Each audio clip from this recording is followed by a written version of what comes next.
And it is the Saturday Coffee Klatch with Heather Lofthouse and yours truly, Robert Reich. Heather, it is nice to see you again. Did you have a good Labor Day weekend? I did. I got out of town. I went to Calistoga, where there were scary fires, but we didn't breathe the smoke. It is fire season. I know, it's in very California. scary. And you've been traveling. Yeah, I've been on the road, selling or flogging. Is flogging an appropriate Of course it way is. to Hawking. Hawking, flogging, the book. And met with wonderful people all over the country. And the movie. You had back-to-back. You did Yes. Coming Up Short event, and then you rushed over to The Last Class film event. Yes, in fact, we've done that several times. In terms of the book, what I've loved is you've never once mentioned the unmentionable, which is where Jeff Bezos sells things and you get them in 24 hours. I don't even know who you're talking about. I know you don't. But so we've seen all these people come out for independent bookstores. So last week we were at Pegasus and so many people wrote in and said, yay for supporting independent bookstores are so important. And so I include a link to bookshop.org. Bookshop.org, which is where you can get around the other place we were talking about. I know. Well, I mean, the corresponding link that I want to announce is your movie and Elliot's movie. You can find it, if you're interested, in thelastclassfilm.com. It's all one word, thelastclassfilm.com. And it's at over 100 theaters. You were just at the Brattle, and there are so many places to see it. And but it's you're back. Well, it's a little unnerving because you've got the book and the movie, and then I'm waiting for the album to come out. We've all been waiting for the album. I mean, when is Hello? My backup band it's gonna be still so has great. not been here. Yeah, I've booked the Greek, so it's going to be huge when you launch. The Berkeley launch is going to be big. Heather, what would you like to talk about today? I would like to talk about. Well, no. What do you want to talk about? Right, maybe I'm not what sure do you feel, the verb. What do you feel possessed about? What am I required? You and I are required, mandatory to save democracy. Okay, so let's talk about the economy, including jobs report numbers, and then let's talk about Trump's latest antics to deflect. I mean, what he's up to these days. Deflect. I mean, he wants to deflect, by the way. He will, beginning today, certainly from the economy, but also, obviously, from Jeffrey Epstein and a couple of other things we'll talk about. But the economy, we are in a jobs crash. It's a big deal. The Bureau of Labor Statistics yesterday came out with its August report, which showed, remarkably, only 22,000 net new jobs. Now, put this into context. You have to. What we assume about the economy, given just the population growth, is you're going to have 180,000 at least net new jobs per month. So when you get down to 22,000, you think that, something is wrong. And then the Bureau of Labor Statistics, even though Donald Trump doesn't believe it, what they do is they revise their previous months based upon new information. They can revise them. Data. The word is data. Yeah, new data, new actual analysis, new facts. And some of those facts are rounded up, and they don't come in every single month, but they do come in. And what the Bureau of Labor Statistics, can you say that? Statistics. No, you said it beautifully. Found is that the June number actually was a negative number, negative 13%. In other words, a job loss. By thousands, right? 17,000 or something? 17,000. This is a huge deal. We haven't seen a net negative job report since 2020, since December of 2020. Which was a pandemic. Which was the beginning. Actually, a lot of businesses, there were a lot of economic indicators that we were heading into a pandemic. So the question is, what in the world is going on here? And when I say a jobs crash, I mean that employers are just scared. They don't know what Donald Trump is going to do next. When you have an economy under the thumb of somebody who is as arbitrary and capricious and mercurial as Donald Trump. And belligerent. Well, we'll get to the belligerence in a moment. But you just have no idea what's going to happen tomorrow, let alone next week, next month. So are you going to make new decisions to expand, to hire? No, you're not, obviously. And On top of that, you've got inflation. Donald Trump is hired not only initially to Hired. hired, he's hired. Hopefully, he'll be fired. I think he was But he's voted hired in. especially to get prices down and create new jobs. Well, he's obviously not creating new jobs, but prices are not coming down. Prices are going up, largely because of his Tariffs. well, no, we won't. Sorry. Import taxes. Import taxes. But they're tariffs. But they're import taxes. So I mean, what we know already is that importers are paying huge sums of money. They are not absorbing it themselves. They are passing it on to the companies, to retailers, to manufacturers, to others Who in then the United pass it States. on to who then pass it on to consumers. and to you and me and everybody else. And so food, I mean, look at vegetables. Vegetables. Eat your vegetables. Do you say that to Ollie? Yeah, and he Eat does. your vegetables? Well, produce more generally. We I also don't. do a lot of I have a fruit. vegetable. The reason I'm so short, I've decided, is because I hated to eat vegetables. But did you do it anyway? I didn't. Interesting. My mother used to pry open my mouth and shove peas in my Really? mouth. Even peas you wouldn't do. I wouldn't, and she shut my mouth, and I developed a really. Anyway, That's vegetable prices, vegetable prices have gone up 40%. Really, in July they went up. I mean, that's the last measure we have.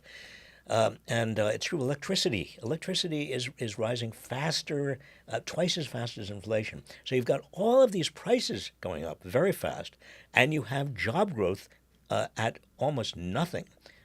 Really important inflection point.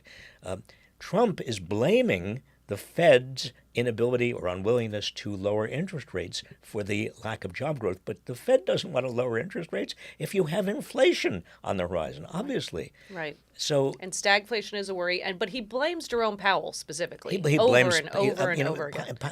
Look, Trump is always going to look for somebody else to blame, always. And the blame is now the Fed and Jerome Powell and Lisa Cook and everybody he wants to replace.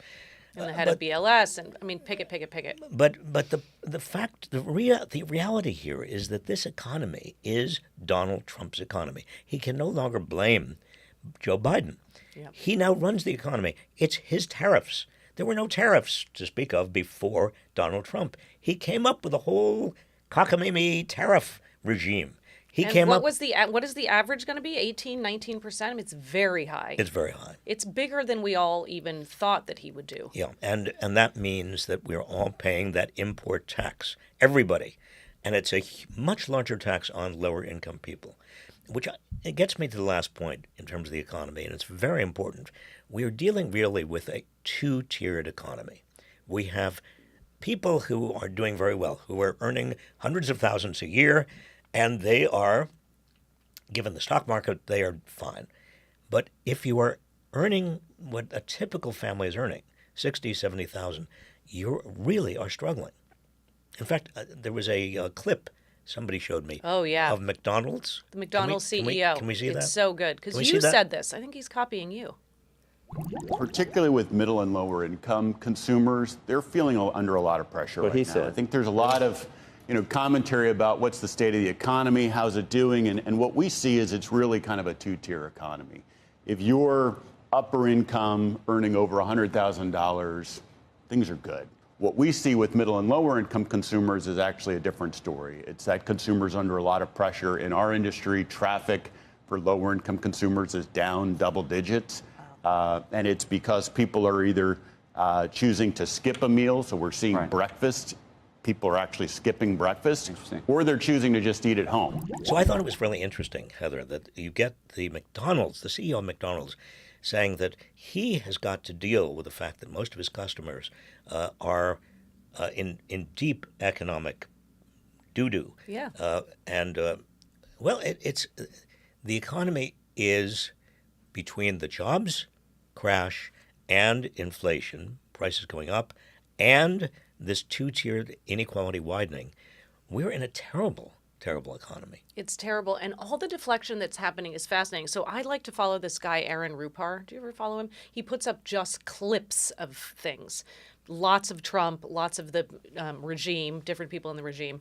And then you get lots of Fox News, and you see what's being said on Fox News. And there is, I saw one that was about electricity, blaming Obama on the prices of electricity. And because he tried to go green with electricity, that's why everything's so expensive now. So you have Trump deflecting on this one big level, right? Shouting all caps on Truth Social. But then it's like a trickle down effect where all the Fox News people and all the people in the manosphere and all the podcasters and everyone are still blaming Dems, still blaming well, of course, past. They're going to try to blame Biden and the Dems, but how far can you go in blaming them when everything that's happened over the last 6 to 8 months has to do with things like tariffs and the big ugly bill? Right. I mean, attacking Medicaid and food stamps, yeah, and giving a huge tax, a $1 trillion tax break to the wealthy. I mean, there comes a time when, I'm sorry, you can blame the Democrats if you want to, but this is clearly Donald Trump's economy, and it's Donald Trump's problem. But he doesn't live in the present. I think he needs to do more meditation and really some work on himself. The idea that Donald Trump would be, the idea of him meditating, I'm sorry, but so that is the silliest idea I've heard about in the last half hour. Happen. But so he blames the past, he blames other people. It's Biden, it's Biden, it's Biden, it's Jerome Powell over there. But then the latest thing you saw when he was sitting around the table and he had Mark Zuckerberg to his right and he had Melania and Bill Gates to his left, and it was big tech dinner. And they said, what's going to happen with the jobs report tomorrow? This was on Thursday. And he said, well, I mean, the jobs numbers, I mean, these numbers, I mean, there's big, beautiful things that are, I mean, you won't know the real numbers for a year, because in a year, you'll see the biggest, beautiful, most beautiful numbers. These numbers aren't the real, these numbers are different numbers. So it's like, it's either the people in the past, or you have to hold on and anticipate what I'm going to sell you 1 year from now. Well, this is all. In other words, the hardcore Trump voter is believing him as a matter of faith. I mean, this is a religion. But you've got a huge number of people in this country, not just Democrats, but independents and a lot of Republicans, who are living in the real world, in the real economy, and they say to themselves, wait a minute, things are really getting worse and worse and worse. This will show up, I promise you, Heather, in the midterm elections. I'm going to hold you to it. Well, you do. I mean, it's going to be harder and harder for the Republicans to rig the midterms in terms of changing the districts in Texas and in Missouri and in other Trump country states. It's going to be harder for them to try to rig the mail-in ballots, do so. They can't do it. There's not enough time. There's too much public attention. The courts are too much on it. Yes. I think that we're going to see. Now, again, I could be wrong, and I've been accused of being a cockeyed optimist. Well, I thought you were going to say I've been accused of being wrong before, but I wasn't. I have been, but and it's turned out they were right. You're right. But I do think that we're going to see a rout. So some of the polling, did you see this Wall Street Journal poll that said 70% of Americans are doubtful about the American dream being a real thing? Yeah. And that number has gone way up high in terms of doubters. Absolutely. And about 62% of Americans now disapprove of Trump's handling of prices and inflation. This is a big deal because, Huge. Again, he was elected, I was going to say hired again, partly on that particular issue. So the next question is, what is he going to do to deflect attention? I mean, you've got, at the same time, the House Oversight Committee is moving ahead on Jeffrey Epstein, on getting the Epstein files, and underlying the Epstein files is the client list. Yes. That is, who was it? Who were the clients? Right, I know. Clients. And Trump is doing everything possible I was interested when the unemployment report came out. Trump's first belligerent comment yesterday in his emails, the first one was about Jeffrey Epstein. Oh, yeah. I mean, isn't it interesting? He can't get Epstein out of his head. Yeah. Epstein is haunting Trump. So there has to be something. But also, but jobs numbers came out, right? So it's deflecting with the thing he wants to deflect from. But he's deflecting from the deflection. Right, exactly. But if you deflect from the deflection of the deflection, you know what you have. You're back we were before. The OD, the original deflection. And so that's what he's trying to do. The other way I think he's trying to deflect from both Epstein and the bad economy is with belligerence. And when I say belligerence, I mean that he's got, the National Guard and troops in Washington, D.C. They're now armed. He is renaming the Defense Department the War Department. The Department of War. Can we just pause? We can't just refer to these things and move on. That is wild. Well, it used to be called the War Department. That's the old name. It was renamed the Defense Department, and I think. But when? I believe now. People watching this may have a different. That's fine. Put it in the comments. Fact. We accept feedback. But my impression is it was right after the Second World War. On the notion that really what we were trying to project to the rest of the world is we are not warmongers. We are trying to defend the United States, and we're trying to defend democracy. We're trying to defend the free world. Now, we didn't only do that, obviously. Richard Nixon, Henry Kissinger, and other warmongers did much worse. But the point I want to make is that we as a nation have tried to not play up our power in terms of just hard missiles and that hard power. But Donald Trump is trying to do that. And Hegseth at the Defense Department, yes, exactly. I mean, watching him talk about. So there was a boat that was blown up by someone in the Department of War. 11 people died. Now they're saying, they were drug dealers. I mean, they were terrible. They were part of a gang. They're alleged to be. But isn't there maritime ethics? Don't you board a boat and say, you don't just, right? I mean, is it legal? Heather, no. In terms of the rules of war or the Geneva Conventions or any kind of international agreement, bombing a boat and killing people because you suspect maybe alleged. They are doing something you don't like. No, that is illegal. That is a crime. That is a war crime. And what do you? I find when I hear about these things, like you, I'm at a loss for words. I know. I mean, how do you even deal with this? How do you explain it? We continue to provide arms to Netanyahu, and Netanyahu is literally starving the people of Gaza. We see it over and over and over. And again. what more evidence do we need that there is something fundamentally sadistic and immoral and crazy about what's happening in this world, particularly with Trump and Putin and Netanyahu? But so then back on our own soil, we had these 76 Guatemalan kids, these minors, who were going to be shipped back, deported to Guatemala, but then a judge swept in and said, excuse me, no, this can't happen? This is actually important because it raises, one of the big themes, particularly this past week and 10 days, is the federal courts doing really God's work in terms of yeoman God work. I mean, it's really in terms of pushing back against what Trump is doing. And it's the tariffs. Big decision that the tariffs are illegal. Of course, they're illegal because it belongs to Congress, the right to and the authority to create tariffs. Number two, Los Angeles, taking over Los Angeles, illegal. Number three, Harvard University. Yes. You can't just stop the flow of funds to Harvard University. Number four, the Federal Trade Commission, the firing the commissioner. Number five, what was number five? It was the Guatemalan children. Well, in almost every respect, and that is just recently, that is just the last 10 days, the federal courts are saying to Trump, no. Now, to me, I want to say applause to the federal courts for upholding the rule of law, but also I wonder, at what point do you get a breaking point where Trump is going to say, or the people around Trump, Stephen Miller or Russell Vogt or even J.D. Vance, they're going to say, well, forget it. You, Trump, what you have to do is stand up to the federal courts. You've got to say, no, the federal courts are wrong. Or Pam Bondi. But how many of these are going to go to the Supreme Court?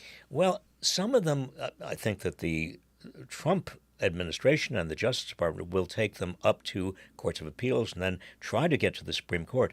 But even though the Supreme Court is hearing more cases these days on its so-called shadow docket, which means that it's not really giving much evidence as to why it's making decisions, a very bad thing for the Supreme Court, right, by the way, the court is still only taking a small fraction of the cases that come up to it on what's called certiorari. So we can expect that most of these trial court decisions, they may go to the Court of Appeals, but that's the end. So, and I like on your Substack when you cite some of these things as seeds of hope or kernels of resistance that are happening, because we need to be reminded of this. Well, we do, absolutely. And it's easy for people to feel like nothing is happening. Or there's no resistance at all. But this is important resistance. It's hugely important. But it doesn't go on the front. I mean, it kind of goes on the front page for a minute, but it's hard for a second. And also people don't, for the most part, understand what it means for a district court or for the Court of Appeals in here to say no to Donald Trump. Also, there's not a great deal of attention to the states like Illinois, J.B. Pritzker, or California, Newsom, or Maryland, which we have Wes Moore, pushing back against Trump's threats to put federal troops in all of these states. And that pushback is also enormously important. Right. Not very much press, not very much media attention to it, but it's big and it's critical. Another example, too, is Newsom getting together. So it's California, it's Oregon, and it's Washington. And as the CDC crumbles under RFK Jr., we have these new entities springing up to make sure that there are feedback loops around public health and the right data is still moving through the system and that children get vaccines. I was very interested that you have Washington, Oregon, and California. I mean, the West Coast of the United States getting together. I mean, think about this in a broader context, Heather. Are we going to see more and more blue states getting together, a kind of... I know, but I hate this because there's so many blue people in red states. Well, there are, but maybe they just have to get together themselves. I mean, the point is that so much of what Trump is doing and the people under him, RFK Jr., for example, most people believe in childhood vaccines. I mean, yes, this is. It's called science. It's called saving lives. And there was no question when I was a kid. I got all of the childhood vaccines. You got all of the childhood vaccines. Of course, my kid got extra because we got him measles before he was 6 months, so it didn't count. So we had to get him double measles. Double measles? Yeah. I never knew there was a double measles. Yep. But I mean, why do you? Of course you do that. You want to protect your kids. I know, but it's quackery. But you also want to protect your kids from other kids. In other words, vaccines are a classic public good. Yes. And this is a kind of example, and there are many other examples in Trump world where they say there are no such things as public goods. That's it. We're all individuals. We're all atomized individuals, just simply seeking as much money, as much power, as much but I'd take it a happiness little as farther we than that. Possibly can. Because I think there's no such thing as a public good except I'm going to go get my vaccine. Yes. Let's be real. Because You think Trump's not going to get a vaccine? Because I'm privileged, right, and I am powerful, and I'm wealthy. Right. Exactly. And just to watch measles come back, and I know you've written a lot about how polio, was a thing in your existence. It was a terrible scourge. I mean, I remember visiting a friend of mine in an iron lung. Yeah. Her name was Holly, and I was 5 years old, and I was petrified, and she was petrified. She did come out of it. Yeah. I remember another friend, Johnny, who came down with polio. I mean, polio was a parent's nightmare because so many of these kids did not come out. They either were paralyzed for life, or they just never functioned. But science in America and the government and organization and public health, it came together and it conquered it. Exactly. It came together, Heather. And this is a very important point. I mean, we stood for, in the world and in our own minds, we stood for science. We stood for rational application of research. We stood for the Enlightenment values. When I said the Enlightenment, I'm talking about really the 18th century Enlightenment values of basically doing what people can for the polity, for the community, for society, for taking what you learn in science and applying it to the public good. It's gone, or at least Trump and the people behind Trump and around Trump want to create a kind of a pre-Enlightenment world, going back to what, the Dark Ages, the Middle Ages? Lobotomies were common. Well, I feel like he wants to bring back lobotomies. Can I quote you on that? I mean, it just feels like, or maybe it's just brainworms. But also, science you build, you learn, it's iterative. You can't just take out chunks of years of data and then catch up. No, you can't. And one of the many things that worries me is that you have all of these people in research universities who are the vanguard of American knowledge, the vanguard of our competitiveness internationally, the vanguard of our industry, the vanguard of our economy, the way we maintain our standard of living, and they are not any longer getting funding. The National Science Foundation, the National Institutes of Health. The Congress used to be really behind, and Republicans especially, behind all of this scientific research. Yeah.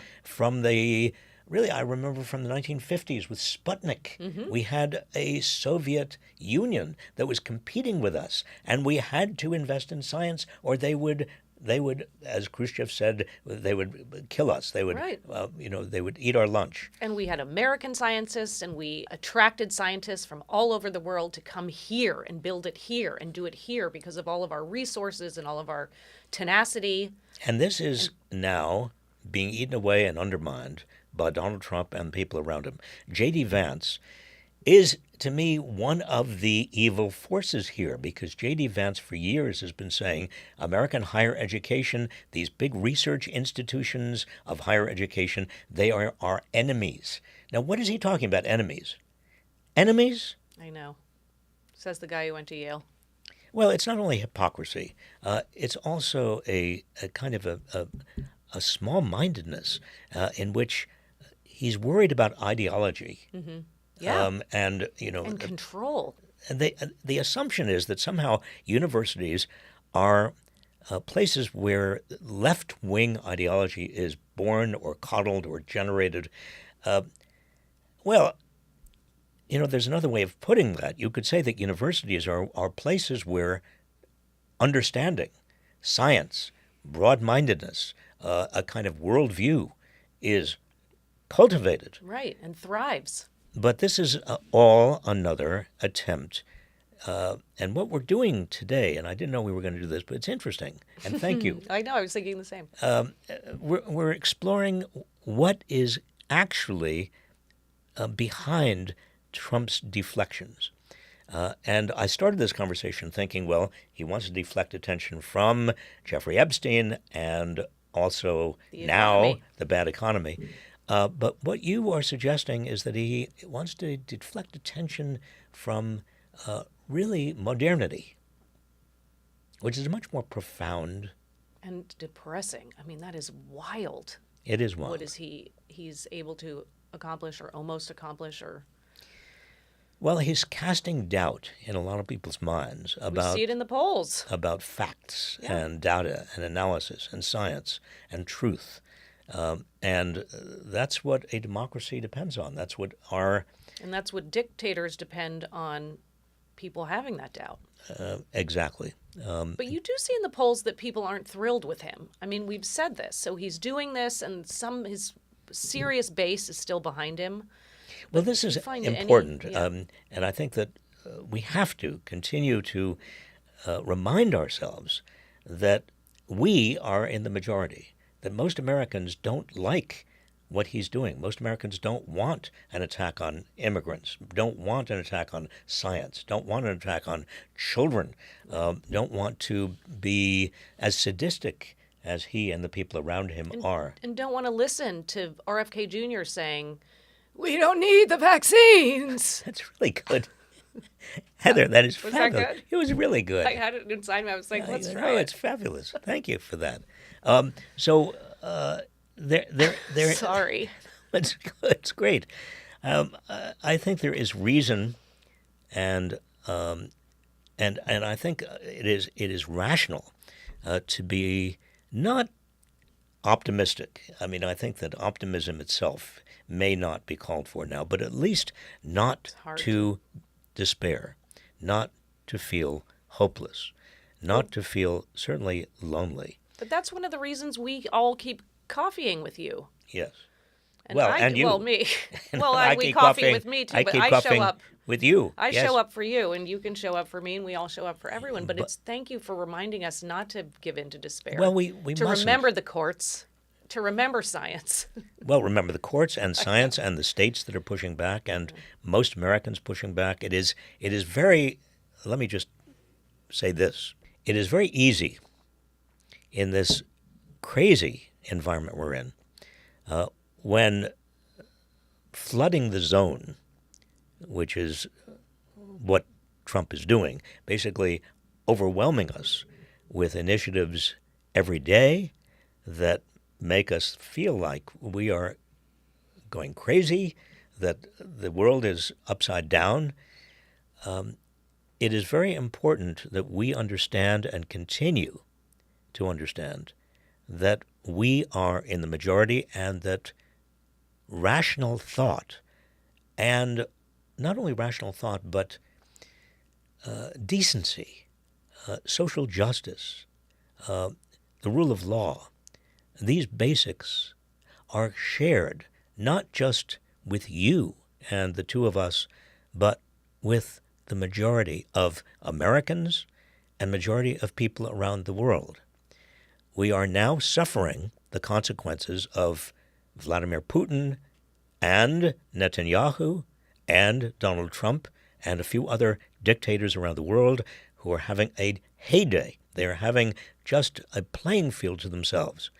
But hopefully, and my faith is that we will get through this and we will have once again a country and a world that values democracy, the rule of law, and social justice. Thank you for being with us, Heather. Thank you, Bob. We'll see you next weekend. When I was in Calistoga, I went into this little shop called the Vintage Treehouse, and there was silly coffee mugs, silly. So I had to get you one. And I think this is going to be my new thing, where anytime I go somewhere new, I'm going to get you a ridiculous coffee mug and force I'm so you to excited. put it on. This is it feels like a very small coffee mug. It feels like I mean, it might be gimmicky and a little. might be gimmicky. You asked for half a cup of coffee. Oh! Aha! Okay. I like that. Okay, I like. well, good. Okay, I have a present for you. Liar. I have a present for you. Your mug.